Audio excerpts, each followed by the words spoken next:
Hello, everyone. It is time for another AMA. We're going to give it a couple minutes. We got a couple more people hopping up on the stage, and we'll give it a minute for everybody to keep filling in on the audience, and then we'll get started.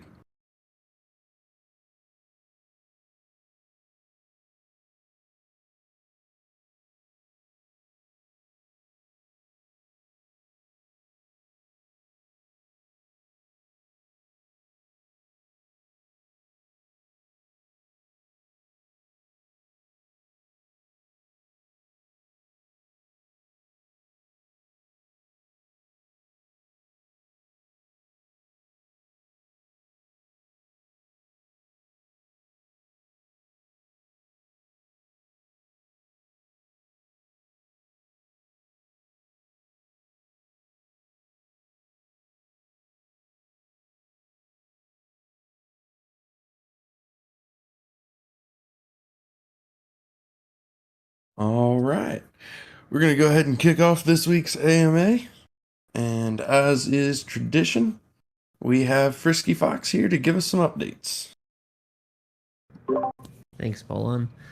Hi everyone, and really good to see everyone here. It's been another busy week. We always have a lot going on, but this week was especially momentous because we launched a very long-awaited feature, which went off really well, and I'm super stoked about that. I won't spend too much time speaking about that. I think probably Hubert and Beetledo and others might want to talk more about that, and that's perfectly fine because they were the ones that were really the driving forces behind that. But I do just sort of want to mention that a lot of work went into those really long days and also long weekends on all of their parts there. So really pleased with how that went, and excited to go kill some of my heroes. I've already done two, and I need to do more. So that was fun. We did sort of also have like a note that we sent our condolences to the Korean community, and I'll let Dreamer talk a little bit more about that.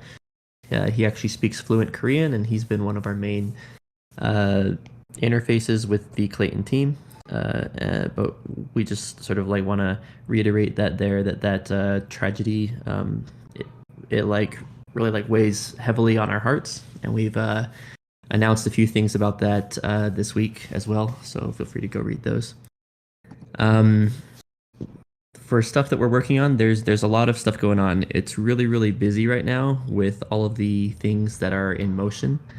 Not the least of which is the Serendale launch on Clayton. A lot of work and effort has been poured into that over the past like weeks and months, and we're starting to near the final stretch, I guess you could say. So we're we actually just had a pretty, I think it was almost like a all hands meeting basically, where we just looked at all the things that we still have to do, and that list is shorter and shorter every day. And we're pretty close to where we're able to announce a actual like launch date. So stay tuned for that. We're not going to announce that today, but we're close, and I would be having an eye out for that soon. And it's really exciting to be that close to it because just all the opportunity that comes with that. Having like that new player base that we're exposed to, having a new power token, which will be by and large airdropped to all of you here in the community as players, and holders of like Lock Jewel and the splitting and all that type of stuff that will be going on. It's really an exciting time for all of us there. There will also be some new Gen Zeros, which is always super exciting, and I really hope I can snag a few of those. There's a lot of opportunities on how to earn those as well, which I think Dreamer will be talking a little bit more about. And yeah, it's just really an exciting time to be here in this project, and I'm super stoked about all that. Jewel is also really close. We're in the final stages right now for the alpha testing. We're planning to hopefully have that be like wrapped up pretty soon and have that get released in a off-cycle release manner. So it's not a thing that will will like be waiting until our next like release date, which I think would be not next week, but the following week. It'll be a lot sooner than that. So stay tuned for that. I wanted to give a date, but we're still holding off till we get the final approval from them, and it's really, really close. I'll just say that. You might be surprised. Let's see.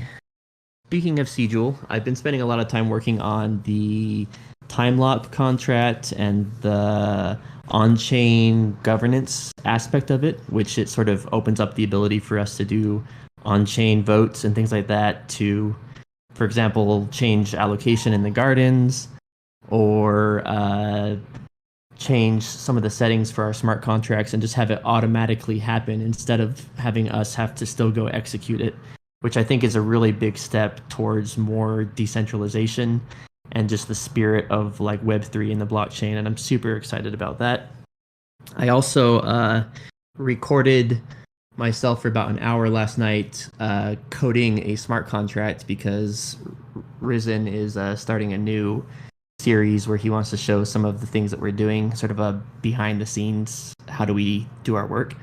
But for that, I was coding the snapshot airdrop contract, excuse me, which will be sort of a cool new thing that we're able to do with Cjoule itself as well, where Cjoule actually allows you to look back in time and see what somebody had as their balance at a certain block number.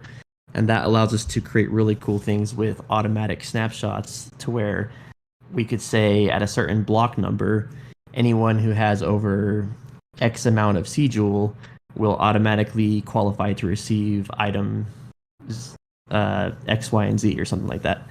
And so that will really reduce the overhead on the admin side of those snapshots and those airdrops. So we'll start to see those be a lot more common. And I would anticipate probably having things every week or even more frequent than that potentially. So really stoked about that opportunity that we're able to do with Cjoule. There's just a lot of things that I love about the new Cjoule model, and so I could probably speak about that forever, but I'll shift gears. We also are working on automatic dual rewards, like for ranks. Sort of in the same realm of things, we are trying to get away from having a lot of manual airdrops and snapshotting and things like that, just because it's a lot of overhead, and have things be a lot more automatic and like real time, so that as you hit certain ranks in duels, which we're also in the process of kind of like overhauling as well, you'll be able to automatically claim like rewards as you hit rank 2, rank 3, rank 4, etc. And also lowering the threshold for those ranks so that instead of like rank 1 being like 500, it'll be quite a bit lower and it will just scale up as you go. So stay tuned for those things. I'm really excited. You'll probably see some of those in season 1, other ones in season 2. So, yep. I guess that's it for me. I'll hand the time back over to you, Bolan, and to go to someone else. Thank you. Thank you. That was a lot of really exciting updates, and I know one thing in particular grabbed a lot of attention. So we can go over to Dreamer. I know he's got some updates for us as well. Yeah, before I start, Fox, did you include the updated fee allocation breakdown? I had some trouble with my headset, so I might have missed it, but I was going to elaborate on that, but I'm not sure I heard it. So don't want to steal your thunder. That's a good point. That's a good point. I didn't do that yet. And I will just go ahead and sneak that in right now too. Part of Cjoule, we actually have been sort of restructuring how our fees flow into the jeweler, because this is basically jeweler 2.0. And currently the fees for the jeweler come from the gardens, from the decks, from summoning and pet hatching and meditation circle and all those sort of in-game transactional fees there. And it's set to be 10% of those in-game transactional fees are actually being fed to the jeweler right now. And we had a internal vote on our committee to essentially change around those fees. So now the schedule, which it will be after we launch Cjoule, which is again very soon, we're setting that to be increasing from 10% to 15%. So basically, Jeweler 2.0 will like receive 50% more fees than Jeweler 1 did from the in-game transactions. And we're also increasing the burn from 1% to 5%, which is, what's that, like a 500% increase, I guess. So I'm really stoked about those. Each of those ones are basically coming out of the amount that we sent to like the project wallets for stuff like for dev, and having those get shared back to the community. So sort of like reducing what comes into ours and increasing what goes back to like the actual players, and also having it get burned as well, which helps everyone as well. So super stoked about that. It's really setting up the C-Jewel structure to reward those that are like willing to stake like their jewels there and basically be a participant in our protocol. So thanks everyone for that, and I'm super excited for that direction we're going. Back to you, Dreamer. Cool, thanks. I guess I'll add my comments on that topic first. So I think it's really exciting. You know, we announced our proposal for adjusted tokenomic structure that was accepted, and we're focused on adding utility to game tokens, Jade and Crystal. And still, every time I say Jade, I'm like, oh no, did I just blow it? But we all know what Jade is. And then also Jewel. Jeweler 2.0 launch is huge for Jewel. I'm really excited for it. A lot of Jewel has been kind of sitting around looking for a home. It's now going to have a home. And, you know, Hubert, Fox, and Magnus and others have thought of an incredible way to increase the utility of the jeweler itself and C and S Jewel. But also, you know, taking a bit from the allocation to dev funds, you know, 14%, 4 percentage points going to burn. Oh, sorry, did I do that wrong? 9%, and 5% going to the jeweler allocation. It's big. I'm excited for it. I hope that people are excited for Jeweler 2.0 launch. I hope that this last bit of an update of you know, fee sharing adjustment that will come is exciting as well. Next point on the Clayton note, I just want to echo, you know, our hearts go out to the people that were involved in the ET1 tragedy. Really, I'm impressed by our community. You know, a last minute adjustment of releases, or, you know, trying to be a little bit more careful around a holiday and marketing. You know, everybody remaining flexible and supportive and positive and excited, while also, you know, being you know, humans. Things happen in the real world. We can't adjust for every event that happens, but this one just seemed very specific to the hard work that our team put in, and to our new partners and our upcoming release, and being sensitive and supportive and allowing people to observe a week of mourning as the government there actually requested all to. I think it goes a long way to see the folks in our community support that. So thank you very much for joining us in that effort. On Gen Zeros. So we've talked about this a few times. We're gonna, every time we bring it up, we'll add some more clarity. So the total number, and if I say anything wrong here, please somebody unmute and correct me. So I want to make sure that we don't have Sandwich Punch put something in the records that isn't accurate. But we're shooting for 500 Gen Zeros for the 2 new classes that will mutate and evolve into potentially 2 more advanced classes. The 2 ways to earn them that is live currently, to recap, is summoning on Crystal Veil, and now dark summoning on Crystal Veil. I think we announced previously that at least 50 were going to be allocated to both of those separate raffles. So if you're participating in both, yes, you can win in both. We are going to be upping that and finalizing it at 75 each. So that brings us to 150 out of 500.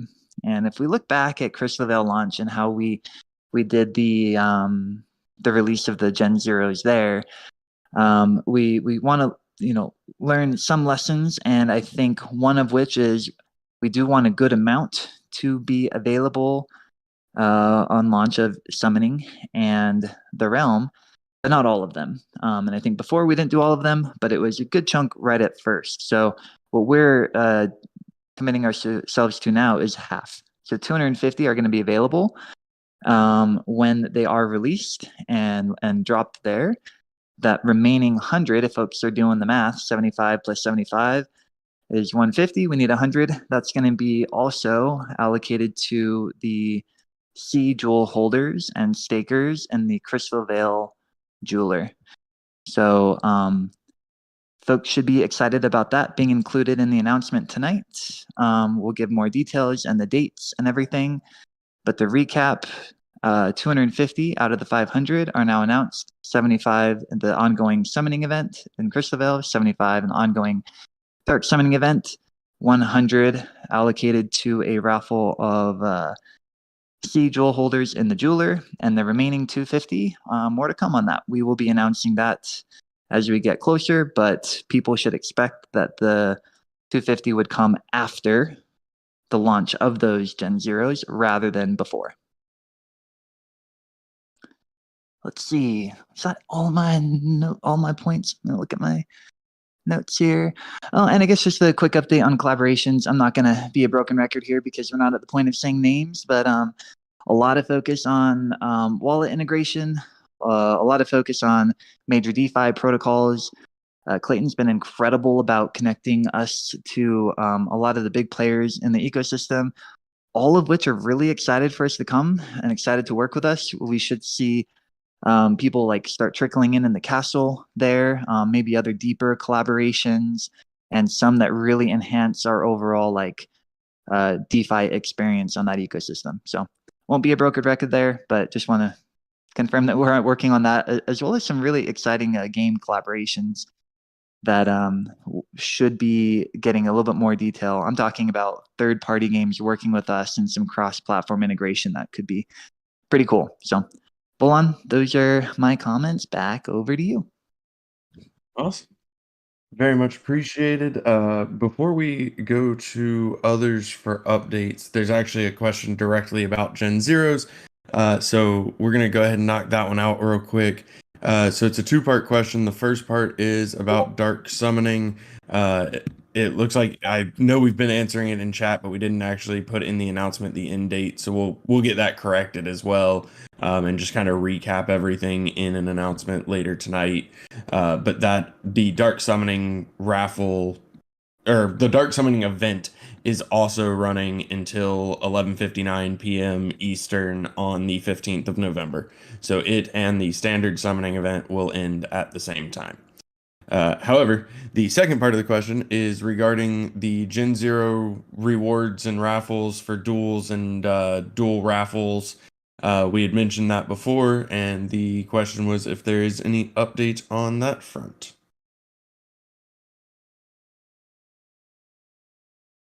I guess I can talk about that. So yeah, the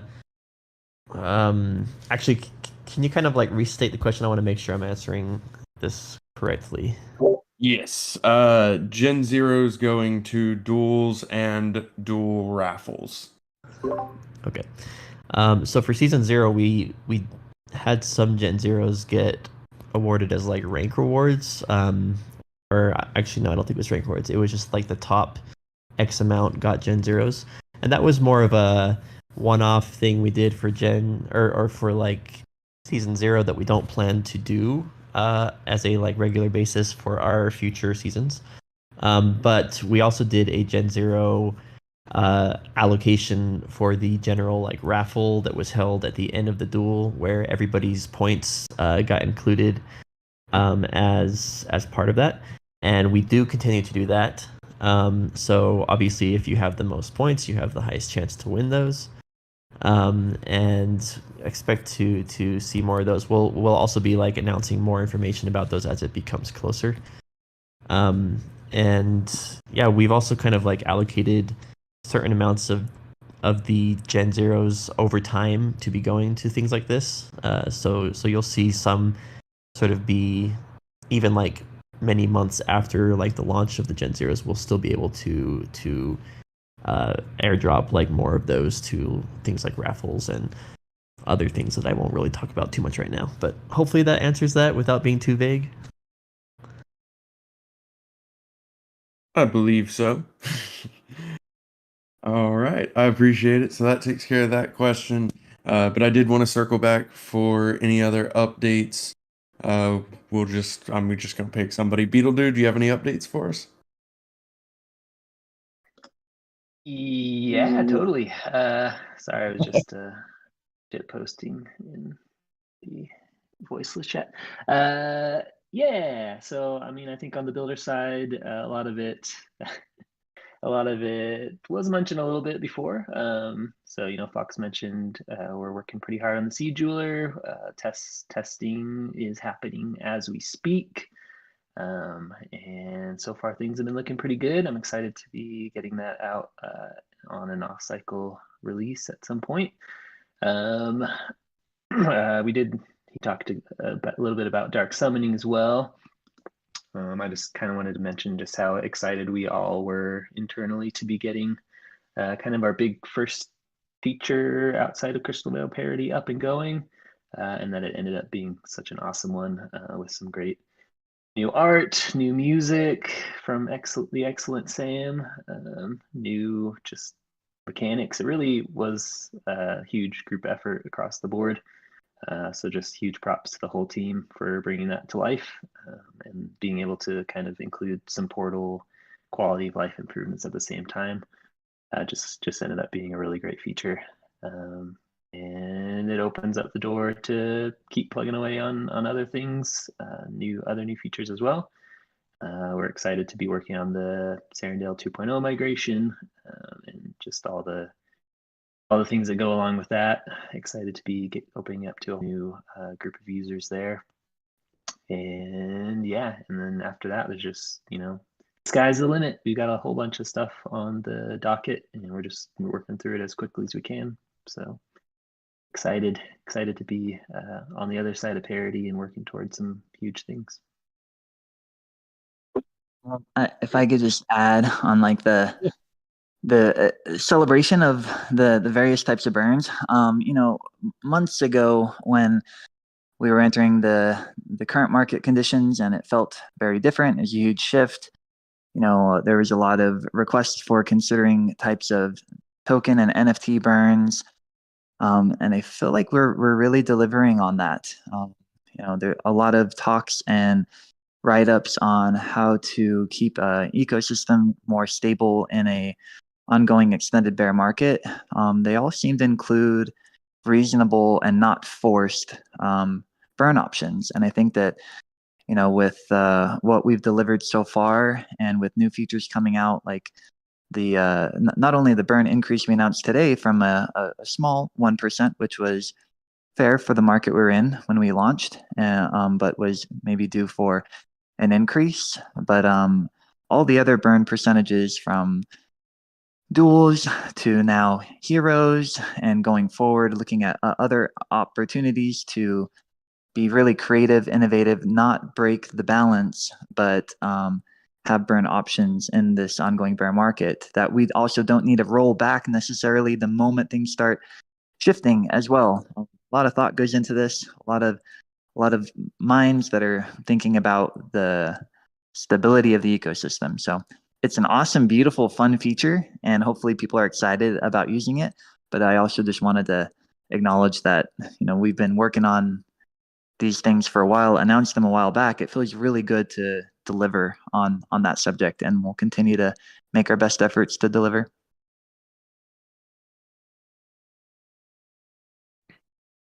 Very nice. Hubert, any updates for us? Hey, you guys. Yeah, thanks, Colin. Let's see. As far as updates with what I'm doing and working on, I can say that we've been working really closely with the Wisdom Gaming guys, with Workhorse and his team, and it has been a very great experience thus far. I think we have a really great chemistry between our two teams, and we're coming up with great ideas and kind of picking out the path forward to get to PvP and PvE in, I think, probably the most efficient way we have been able to up to this point. So I'm really excited for the future, what we can do with those guys, and I think together, it's just been a great partnership. We just yesterday were able to, while we're in the process of PvP and getting hero skills all kind of mapped out and getting the flavor of each of the heroes all kind of figured out, we had the opportunity of using that time to say, okay, well, we have these 4 new classes that are coming, and so let's kind of define the flavor of them right now and make sure that we have probably the most in-depth look of their stat growth and their stats compared to the flavor that we want with them, and being able to like work on that with PvP already in development, I think to me makes me really happy to kind of get to that state with the original heroes were designed before any PvP PvE systems were designed at all. Like the heroes were the very first thing to be designed, and so there was a lot more kind of guesswork that had to be done early on. So it's nice to be able to say, have the systems that we're developing kind of feed into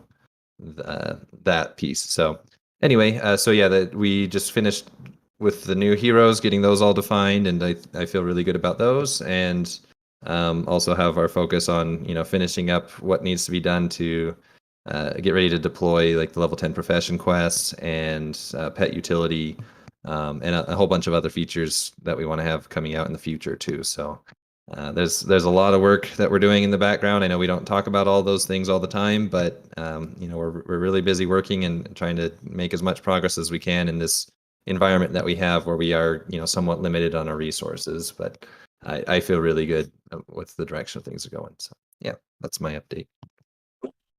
Beautiful. Thank you. Yes, the list of features being actively worked on is quite lengthy. Sunbear, any updates for us?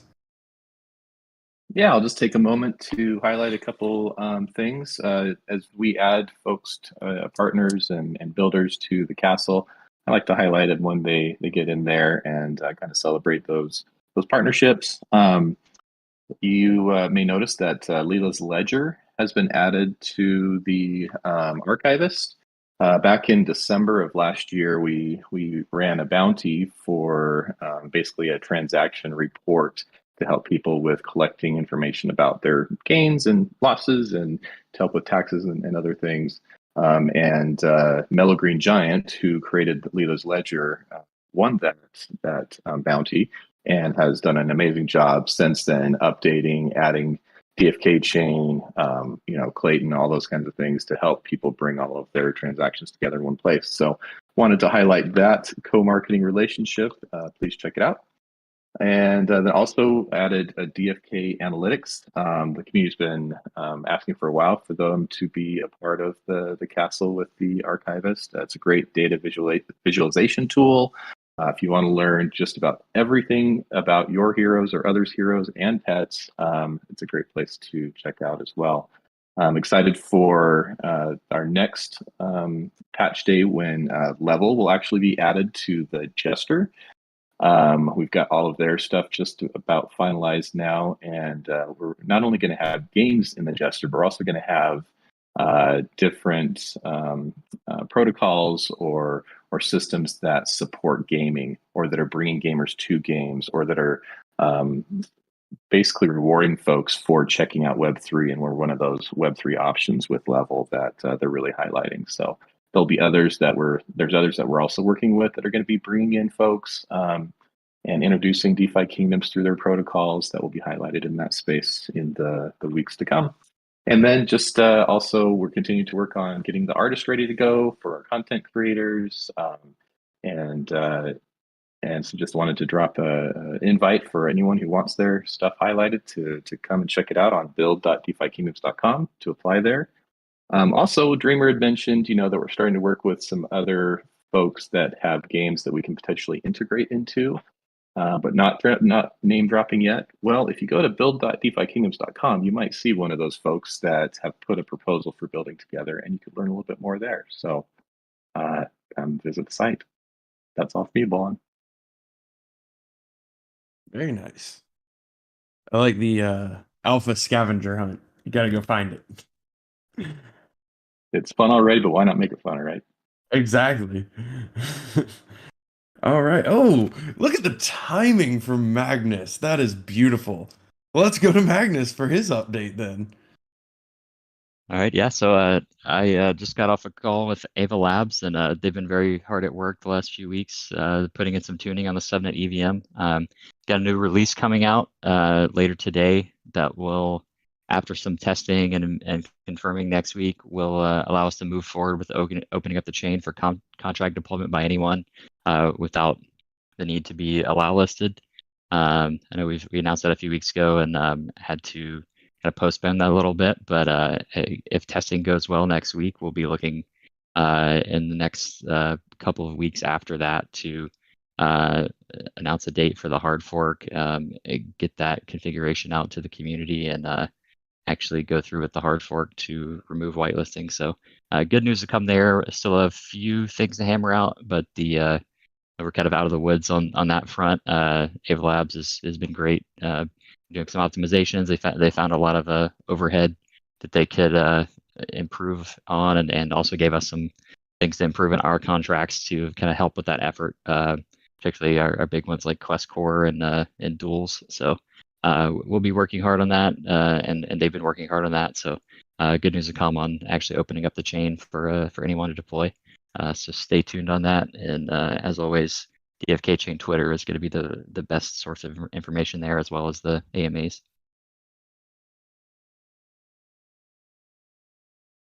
Awesome. Commend you again for that timing. That you hopped in at the absolute perfect moment. So that was incredible. All right. Well, let's move to some questions then. I know we already took care of one of the questions because it had to do with the Gen Zero raffles we were already discussing. There was another question that it's been discussed pretty heavily on the AMA site or question site, but I figured we would address it live as well for everybody. So this is going to be a Hubert question, but it's essentially revolving around dark summoning with heroes where stones and crystals have been used, or perilous journey survivors, and if there is any benefit to doing so. Yeah, so this question I actually got directly DM'd to me and answered it. It was Crypto Grady who asked it. So I did answer this to him already, but just to reiterate it, the intent with dark summoning was not to like completely overtake summoning, or for it to be like a complete like reimbursement of your investments if you were to have used summons or crystals or stones on your summons, or your summoned heroes. So I think the main thing that we want to make sure that we're communicating is that you are thoughtful about which heroes you're sacrificing, because any investments that you put into it, if you use crystals or stones, those do get lost. Same thing, like if you're sacrificing a perilous journey hero, that's a unique hero that will be lost, and its status is not going to be carried over. So those are things that you should definitely be considering before deciding to move forward with sacrificing them in the dark summoning portal. And one thing that we'd like to do and we're looking into to help people be aware of like the value, or better aware of the value of their heroes, is to have more information shown on the cards.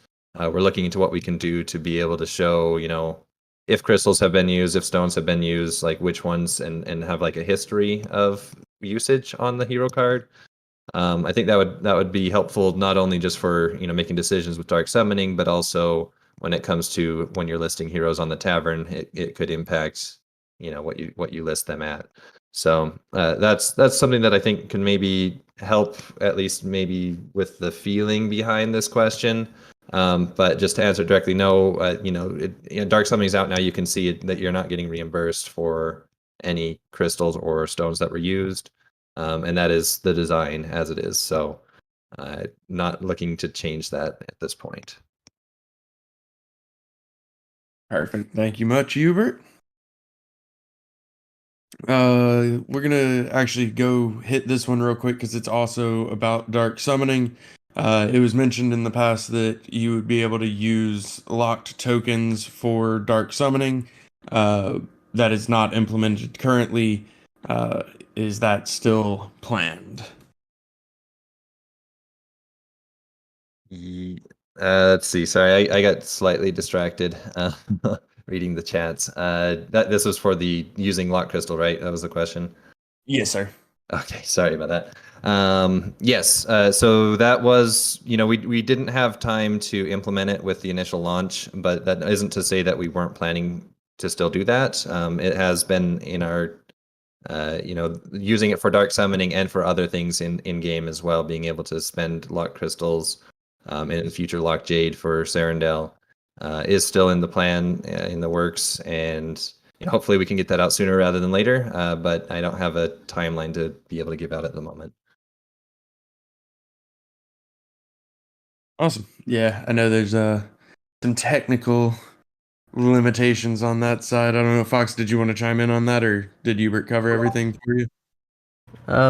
We're at least planning to wait until after the splitting is mostly completed, because we do want to make sure that everyone is on equal footing when we launch something like that. So you're probably looking at, I don't know, it's probably at least a month out at this point. Good deal. I do appreciate it from both of you gentlemen. And we have nope, that's the wrong question. We have another question. There's the right question. So it's about the changes made to raffles between preseason and season one. I think specifically around the minis, where the timer was increased on the amount of time that those minis were running. And basically just a question of why that timer was increased. Yeah, Hubert was involved with this a little bit as well, but it was basically just season 0 was kind of just an experiment in a lot of different ways. We were trying to see what worked, what didn't. There was a lot of changes that were made for season 1. One of those changes was increasing the time for the mini ones to be or 3 every hour instead of 4 every hour. It was just too frequent, and from what we were seeing, there weren't a lot of participants in individual ones all the time. So we just wanted it to be a little bit spaced out more. Also, Hubert spent some time kind of looking at how many items were getting sort of injected into the ecosystem and things like that.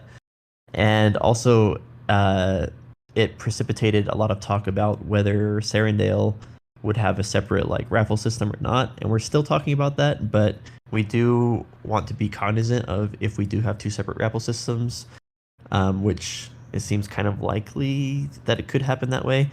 That effectively means there's going to be a lot more items that will be kind of flowing around, and we just want to make sure that we're always very cognizant of the supply and the economics of all those things. So yeah, that's sort of in a nutshell. We just examined it and figured out what was the thing that we wanted to do, and season 1 is also still very much an experiment, and each season we will be changing things as we go, as we sort of observe the behavior of things. So it's not the last change you'll see probably either.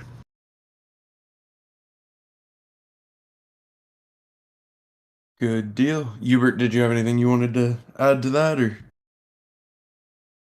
No, I think Fox pretty much covered it. I guess I'll just say, I do pay a lot of attention to, the markets for the different tokens, and there's kind of a desired rarity for things, and to try to keep that desired rarity kind of in place.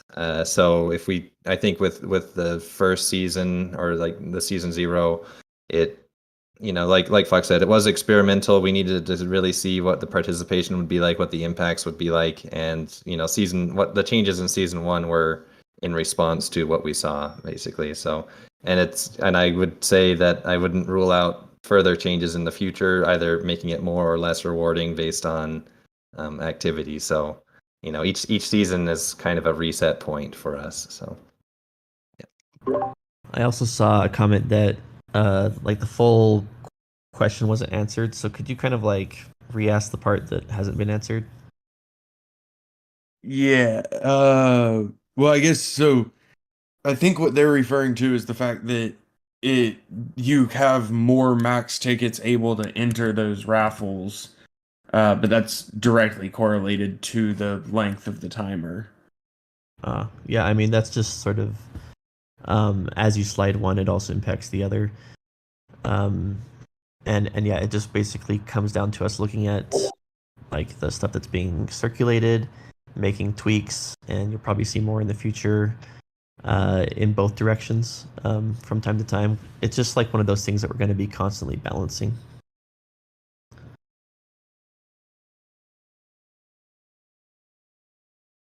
Awesome. I was gonna give it just a second to see if there was any follow up to that.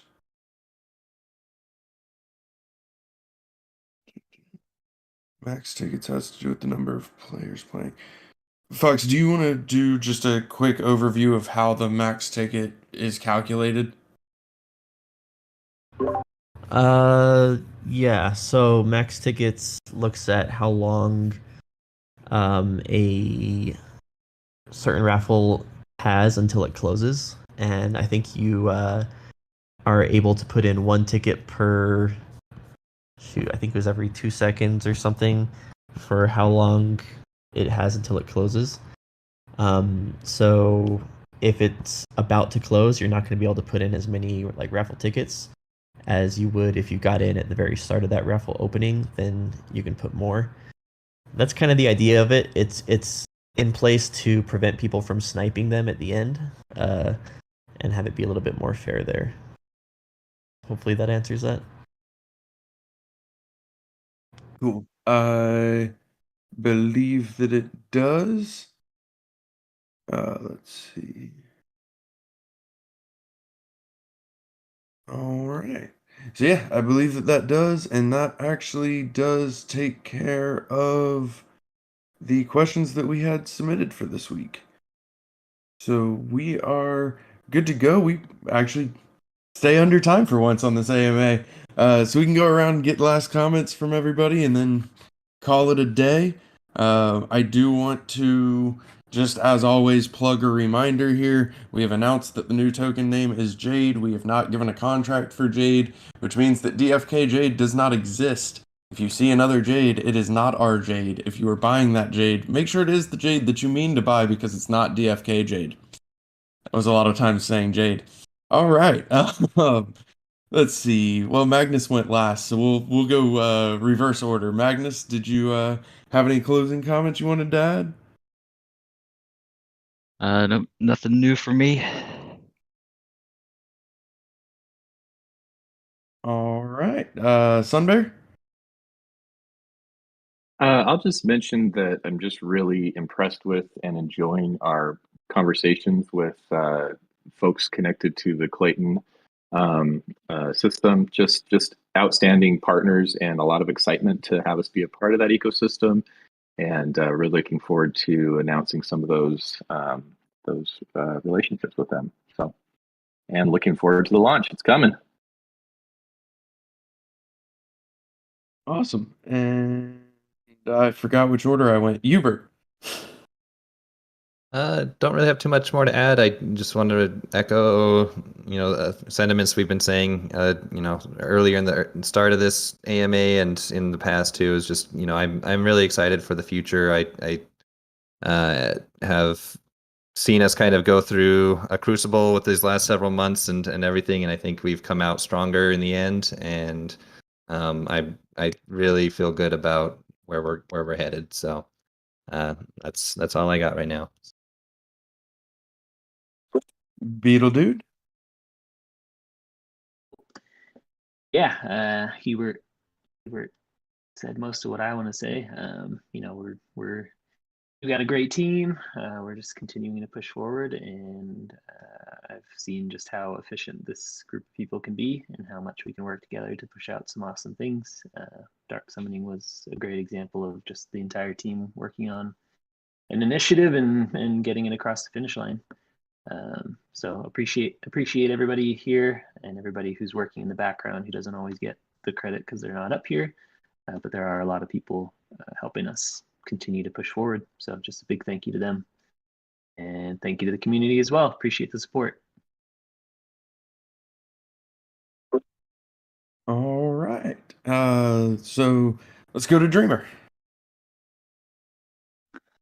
I'll try to be shorter because I kind of interjected a few times through the AMA, but I'm excited about the new releases. I can't emphasize enough. I think we only mentioned it for like 40 seconds or so of this AMA. All the work that's happening with Wisdom Gaming and Hubert, second best dad, Workhorse, and all the people that are looking out for that future. It's I'm just very excited about it. There's some nights I can't sleep, so I'm thinking about all the cool things that are going to happen that I want to happen. And so just wanted to end with some excitement there.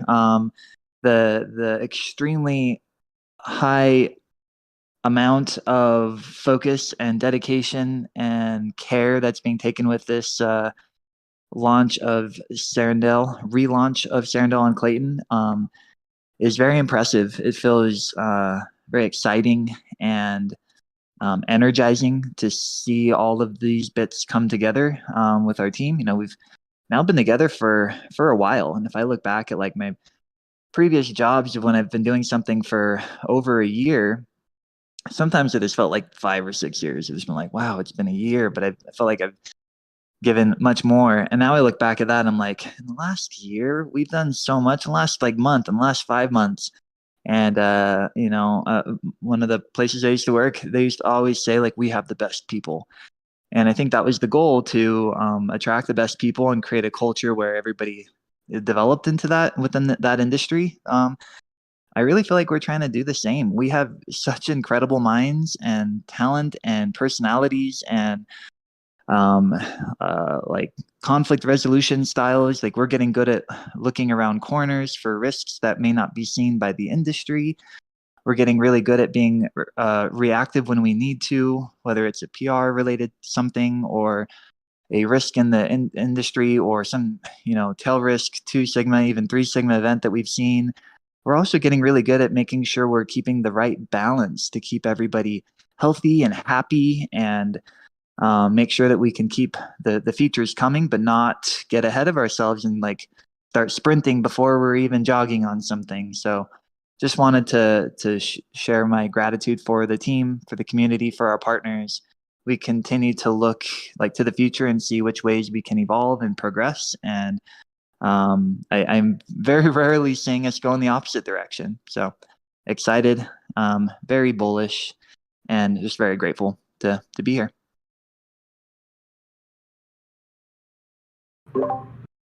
Agreed.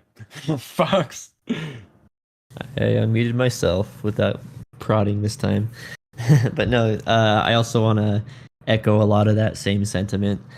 Staying awake at night, just with your head spinning about all of the possibilities. Like, I'm very familiar with that feeling. That was me last night, actually.